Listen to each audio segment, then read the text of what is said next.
asalaamu calaykum waraxmatullaahi wabarakaatu. asxaabteyda meel walba joogtaan adduun weynaha kaga nooshiinaad baan idiin salaamayaa. waxaan rajeynaya inaad wanaagsan tihiin, fiican tihiin, qurux badan tihiin.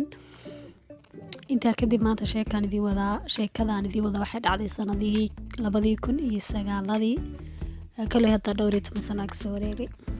waqti dhow bay ahayd laakiin haddana waqti dheer ay noqon kartaa marka la tiriyo. sanadkii 2009 bay dhacday. waxay ka dhacday wadanka Iiraan, magaalo kamid ah. waxay ku dhacday in yaro Iiraaniyada adu daada 18 jirada jirta. gabadha yar waxay lahaan jirtay ma ka shaqayn jirtay oran koofeer bay lahayd ama salon ama bukiyeer hadba saad u garanaysid. waxay in yaro dadaal badan, aqoon iyo karti fiican iyo xirfad fiican ba u leh qurxinta dumarka. marka koofeerkeedu wuxuu lahaa macaamiil fara badan, dad badan baa ku ugu jiray oo ku xidhnaan jiray. wuxuuna noqday koofeerka number 1 ka koofeerada madaqada ku yaalay ama kaaga dhawaa koofeerkaas ee dhanka qurxinta dumarka. dadkuna way jeclaayeen inay mar walba yimaadaan oo halka ay waxyaabaha ay u baahan yihiin oo dhan ay ka helaan. hadday is qurxinayaan, hadday aroosada yihiin, hadday aroosyo tagayaan already waxyaabahaas oo dhan. hadda intaan sheekada idin bilaabin waxaan ka codsanayaa haddaad channelkayga ku cusubtiin inaad subscribe saartaan, haddaad aad like ii saartaan, haddaad ka heshaan videoga commentigana insha Allah aad igula wadaagtaan ra'yigiina wuxuu yahay markaad sheekada dhamaystaan insha Allah. haddaba sheekadaan ii wada gabadhan yar dadka oo dhan baa si ay u jeclaa koofeerkeeda inay maadaan. marka inantan inan garoob bay ahayd, macnaha inan ninay kala sigeen bay ahayd. ninkeygaas waxay u lahayd wiil bay u lahayd. wiilkaas ay markaa ay haysatay oo wiilkeedaas u shaqayn jirtay iyo nafteedaas. markaa ninku lamu noolayn, wax family-na magaalada uma degnayn, asxaab iyo waxna meesha kuma lahayn. nolosheeda kaliya waxay u dhaxaysay koofeerkeeda, gurigeeda iyo wiilkeeda yar korintiisa. markay shaqada koofeerka dhamaysato toos waxay u tagi jirtay gurigeeda si ay wiilkeeda u daryeesho. maalmuhu markaa waxay socdaan baa yimaadaan baa inantii Sawda inanta la dhahay haddaan magaceeda horeyda ku sheegin.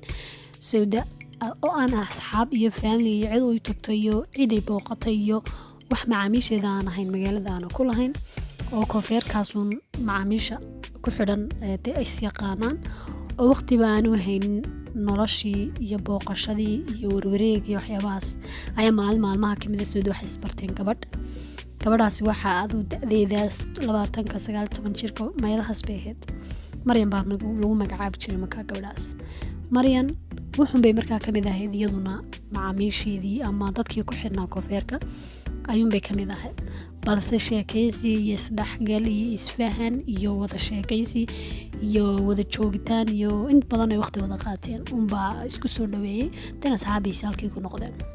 hal muhiim Sawda way ka mabsuuday markaa Maryan iyo saaxiibtinimadeeda iyo waxaa dhex maray aduu xiriir walaaltinimo iyo saaxiibtinimo. sidii buu xiriirkoodii inantii Maryan u socday muddo aduu ilaa 8 bilood bay inantiis yaqaaneen oo ay wada macnaha asxaab ahaayeen. haddaba maxaa dhacay? maalmaha kamid ah waxaa dhacday in inantii Sawda la waayay. koofeerkeedii ma furto, gurigeedii ma joogto. maalmo dhan baa markaa inantii la waayay. telefoon inantii saaxiibadeeda Maryan ahayn telefoonka meesho telefoonka kama qabato. aduu qofna markaa ma arkin, qof ma tabin, qofna ma raadin because ma bay haysan cid tabta, cid raadisa, cid u joogta magaalada cidna ma u joogin. haddaba waxa Ilaahay u sahlay inantii Maryan ahayd, saaxiibadeed Maryan ahayd ayaa dhacday in oo ay barashadooda waqti yar aan dheerayn ayaa way tabtay inantii. waxay tagtay koofeerkii waa xidhan yahay bay inantii koofeerkeedii ma wax furnaba. gurigii bay tagtay oo istiri malaa way bogtaa de macnaha ay balaad ka wardoontid. markii gurigii tagtay waxay ku tagtay wiilkii Sawda ay dhashay iyo ninkii Sawda ay hore u furay. wiilkii bay wareysatay. marka wiilkii raabay wareysatay waxay ku tiri hooyada maalmahan ba waan hooyada marka way wareystay hooyada meeday bay ku tiri dadna wuxuu ku yiri hooyadii maalmahan ba waan laanahay ana aabbahay ayaan wacday si uu ila joogo de marka aabihii ayaa u yimid inantii iyo Maryan wiilkii ra wareysan soo iyadoo wiilkii la joogto la hadlaysa ya aabihii ay la hadashay marka dadna waxay ku tiri waxay weydiisay inantii Sawda aaway bay ku tiri isna wuxuu dhahay walaa anu warka ma hayo aniga wiilkayga soo wacay oo i dhahay hooye ma iman ama hooye baryahanba maalmahanba ma helin warkeeda. markaa si aan dee aan u cidloon buu deetna iila soo hadlayo iyo weli kaalila jooga. marka waxayna maqan tahay ilaadu 5 maalmood meelahaas. anuuna shaqo kuma lihibu ku yiri warna kama hayo meelay tagtay. Maryan way yaabtay way iska soo laabatay iyadoo yaaban gurigiiba iska timid way ogeydeen nolosha Saudiya iyo siday tahay iyo inaan asxaab iyo qaraabo iyo ciday booqatay iyo ciday ku dhaxday ku maqnaaso midnaan lahayn. sidoo kale aanay ka maarmin shaqadeeda gurigeeda iyo wiilkeeda intaba. waxay tiri maya gabadhan waxba ku qaldan. fikirta markaa waxay tiri gabadhan ma dhici karto sidan waayo sida koob bad qabto waxba ku dhacay ama way xanuunsatay ama waa la dilay wareeray ama horta something baa ka ayaana tii qaldan. markiiba waxaa tagtay ciidamada ammaanka si ay wargeliso in saaxiibadeed maalmo la leeyahay. sifooyinkeedii buu sheegtay waxaan u sheegtay in gurigeedii ninkii furay joogo wiilkoodiina uu joogo. waxa la weydiiyay xiriirka ka dhaxeeya markaa iyada iyo qofkan la baafinay macnaha markaa Sauda. waxay tiri aniga saaxiibteed baan ahay kaliya saaxiibadeed baan ahay muddo 8 bilood aan isnaqaana. way la yaabeen waxay ku dhaheen dee adeer shaqo yeelo anigu camal kuma hayna because qof weyn oo macnaha wax kala garanaya la waayay aniguna xiriir kala leeyahay waaba 8 bilood kaliya taan saaxiibnahay. way dhoofi kartaa dambe yeelan kartaa magaalo kale tagi kartaa familkeeda u booqan kartaa markaa waqti kuma hayna iska tag baa lagu yiri. aduu calay taxal waxa la weydiiyay miyad micid baa idin soo wacday idin ku tiri fidiyo keena ama lacag keena waan aftoobanaynantii ma meedkeedii baad hesheen ma waad ka shakideen in la dilay maxaad ku baafinaysaa baa lagu yiri. aduu calay taxal nanti waxa lagu yiri waxba ka qaban mayne ord iska tag baa lagu yiri. Maryan way iska soo laabatay iyadoo yaaban haddana dhibtu waxay tahay Sauda meelay u kacdo iyo meelay u raadiso iyo cid lagala xiriiro male aan ahayn ninkii furayna waxba igama gelin buu badhahay aniga waxba igama gelin aniga hadday maqan tahay haddii la waayo hadday dhimatay calay taxlaan shaqo iyo shuqultoona kuma lihi wiilkayga aniga muhiima wiilkayga baa soo wacay wuu nay jooga alxamdulillah buu dhahay. maxay waalaya markaa aniga reerkooduna wuxuu yiri beri hore faraha ka qaadeen oo ay yiraahdeen noloshaad ku noolow way ka timid way ka suurtay iska danayso already saasay deetana ay arinteedu ahayd. Maryan way yaabtay talaa ku baahday markaa deedna way iska soo laabatay gurigeedii bay iska timid rabbi tale u daabay tiri bilaa ka soo wareegtay markaa adoo yaxba ka soo wareegay. maalin ayaa waxa dhacday nin xoolo raaca oo keynta xoolo ku ilaaliya ayaa booliska u yimid marka wuxuu soo wargeliyay inuu arkay keynta ku arkay meed la gubay oo aan laba aqoonsan karin bacalay taxal qaabka loo gubay qofkan xataa inuu gabar yahay inuu nin yahay aan la kala garan karin. nimankii askartii way tageen meedkii bay soo qaadeen waa la baaray marka waxa la ogaaday in aduu qiyaas ahaan 30 jir ilaa wixii ka hooseeya gabadh ah lagu qiyaasay in meedkan leedahay. waxay bilaabeen inay baaraan bal in ciduun aduu diiwaanadii askarta waxay ka baareen in ciduun bal soo wargelisay gabadh dhalinyaro ah oo sidan oo kale oo xaaladan ku jirta in ciduun ay soo wargelisay maqnaanteeda. way baareen way waxba way waayeen. way Maryan horta markii ay Maryan iyadu wargelinta soo bixisay ama ay u timid askarta cidna waxba kama qorin sababtoo ah sifo u dhow yimid reertoona may lahayn qaraabana lama yahayn asxaab fogna may ahayn dad imikuna isbartay adee aduu macquul waxaan ahayn ayay u qaateen dadna halkaas iyada ku xidhan waxba kama qorin.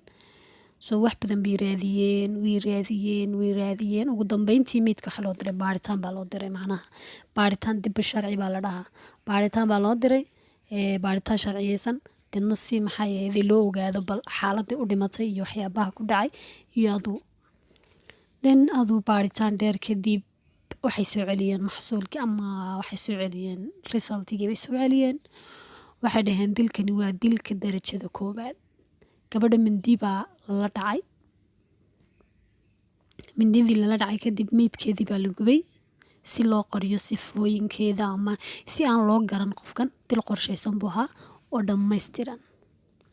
marka waa in la helo qofkii dilay baa la yidhi hagaag haddaba mushkiladu waxay ka taagan tahay qofkan la dilay la garan maayo because inay sawda tahay cidna garan mayso sidee ku ogaan karaan qofkii dilay marka haddiiba meydkaa la aqoonsan karin taas haddaba arrin kale sii dhalis dadna way raadiyeen dhammaan xarumihii booliska ee ka jiray magaalada oo dhan bay booqdeen mid bay u tegeen mid bay diiwaankeedu baadhay mid bay u weydiiyeen bal inuu la helo qof raadinaya inantaas oo ay ka maqan tahay markaa mid taliya ah oo kii ay maalintii Maryan u tagtay ayaa yidhi oo xarumaha booliska ka ahaa taliye ayaa maalin yidhi marba anay gabadhii timid raadinaysa aduu gabadh kale waxayna noo sheegtay in gabadhaas ay lahayd koofeer laakiin kamanu qaban wax warbixinteeda waayo qaraabana ma ahayn asxaab beredways barataa macnaha waqti badan aan isoo qoon bay ahaayeen dan anaguna waxyaabahaas macquul waxaan ahayn baan u aragnay dadna waanu iska dayna waxba kamaana noqon wala yaabay dadna gabadhaas iyay ahayd baa layidhi halkuu ku yaalo koofeerkeedu baaritaan kale haddana dib baa loo dabagalay wuxuu ku yaalaa agagaarkaadu meeshan aan deganahay way tageen meeshii bay tageen koofeerkiibay aduu dhowr koofeerkii baa loo tegay dadkii agagaarkaa la weydiiyey waxay dhaheen koofeerkan aduu ilaa bil iyo waxbuu xidhnaa cidna umay iman cidna ma timaado waxay weydiiyeen magaca qofka markaa iskale koofeerkan waxaa loo sheegay in gabadh sawda xasan la dhaho ay lahayd oo gabadhaas ay koofeerkan ku ganacsan jirtay markaa gurigeeda loo tilmaamay gurigeedii bay tegeen oo gurigeedii markii ay tageen waxa joogaba wiilkii yaraa ay dhashay sawda ay dhashay wiilkii oo sawda dhashay iyo ninkii hore u furay baa jooga markaa wuxuu sheegay in aduu bil iyo waxba aduu 2 bilood ilaa bil la yahay gabadhii oo aanu arag askarna aanu wargelin oo aanay waxba ka gelin waa sidii markii hore uu tulaan waxba aanay ka gelin waxay ku dhaheen waxaan helnay meyd waxaan rabnaa inaad aqoonsato way habuudu soo raacay markuu meydka arko wuxuu dhahay anuu xaqijin karo gabadhan inay yadii tahay in kale sababtuna dabka gubay wuxuu qofka gibigiisaba ka dhigay qof aan la aqoonsan karin xataa iska daa in qofkan gabadh ahaan loo aqoonsaday in la aqoonsado qofka inuu sawda yahay lama aqoonsan karo nin iyo naag wuxuu yahay haya dadna waxa dhacday in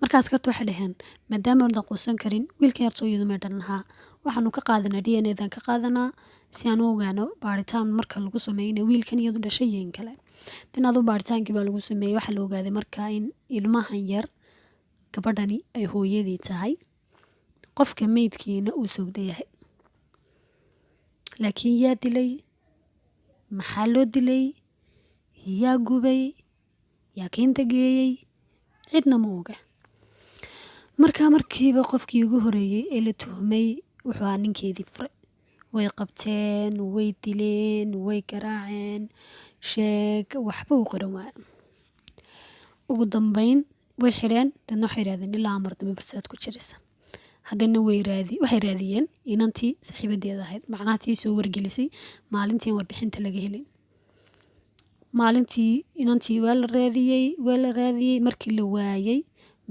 waadee waxba lagama qorin halka meel ay gasho macluumaad waxba lagama hayo waxaa la galay koofeerka waa markaa la galay waa la baadhay waxaa la baadhay nambaradii soo wici jiray kuwii koofeerka dadki markii koofeerku shaqaynayay ciddii lasoo xidhiidhay intuu xidhnaa ciddii lasoo xidhiidhay waxaasoo dhan baa ayaa la baadhay markaa dee nambaris buu leeyahay marba waa lasoo buukan garaysan jira maaha dadkii aadu lasoo xidhiidhay baa deedna la baadhay nambaradoodii oo dhan baa la urursaday dhammaan macaamiishii oo dhan baa aduu intii nambaradooda la helay ayaa la iskugu yeedhay kuwii ugu dambeeyey baa inta badan markaa ee lasoo xidhiidhay baa ayaa dee lasoo ururiyey markaa mid ka mid a macaamiishii ayaa tidhi gabadha sawda la dhahayay wax asxaab may lahayn anuga asxaab kumaanan arki jirin laakiin waxaa jirtay hal gabadh oo mar walba la fadhin jirtay oo la joogi jirtay oo Maryan la dhaho waxayna ku nooshahay meel hablaayay ku nooshahay aduu gurigeedii baa la tilmaamay ninkii taliyaaba wuxuu soo xasuustay in iyadii tahay tii maalintii soo wargelisay markaa deedna ciwaankeedii baa la qaaday gurigii baa la raadiyey waa la soo helay waa la soo xidhay Maryan waxay tiri anu saaxiibadeed baan ahay qofkii ugu horeeyay tabay raadiyey baan ahay soo wargeliyey waayitaankeeda maxaa dhacay waasta waxay ku dhaheen saaxiibada waa la dilay waa la gubay kaynta lagu tuuray wax gacan mad ku leedahay way yaabtay markaa. Waxay tiri ma dhici karto Sawdayne inan wanaagsan bay ahayd oo fiican. Anuguna qofkii ugu horeeyay maqnaanteeda tabiibabna haysan u dili karaa. Xataa waan soo wargeliyay gamaydun qaban warbixintaydii imanaydan dhageysan.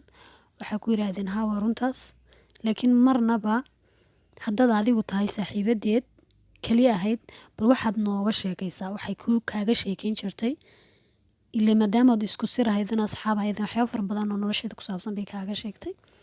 Dan adigu waxay ku jawaabtay markii dambe in ninkii furay ka baqan jirtay. Waaya markaasaa bal yidhi haa ninkii furay haa mar kale ninkii furay dil iyo jir garaac iyo ciqaab loo sii siyaadi. maxaad ku dishay sheeg saad u dishay si kuugu suurta gashay gabadha wiilkaaga dhashay inaad dishid waxbaasoo dhan ado waxba way kasoo saari waayeen. Midda kale waxaa kaga sii darnayd ninkan muu baxsan muu baqaynin wax daliila oo lagu heli karo inuu ku faro lahaa ama ku gacan lahaa dilka gabadhana marnaba lama helin.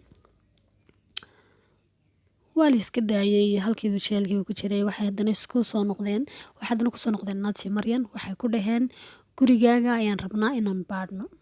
deedna way yaabto waxay tiri waayo sababa gurigaaga loo baadhay. waxaa lagu yidhi waan baadhaynaa bas inaan macnaha maadaama inantii la dilay ciddishana aan la garanaynin aduu calaayata xal baadhitaan iska caadiya aduu isma hubtid maxaad ina saaxiibada aduu aanad wax midkeeda ama dhimashadeeda wax gacan aanad kulahayn soo ma hubtidaa horeeri waxba kaa dhibi mayso inaan gurigaaga baadhno. waaya markaas Sawda maydkeeda mindiyaa laga taagtaagay meel walba mindi baa laga geliyey mindi baana kaga taala.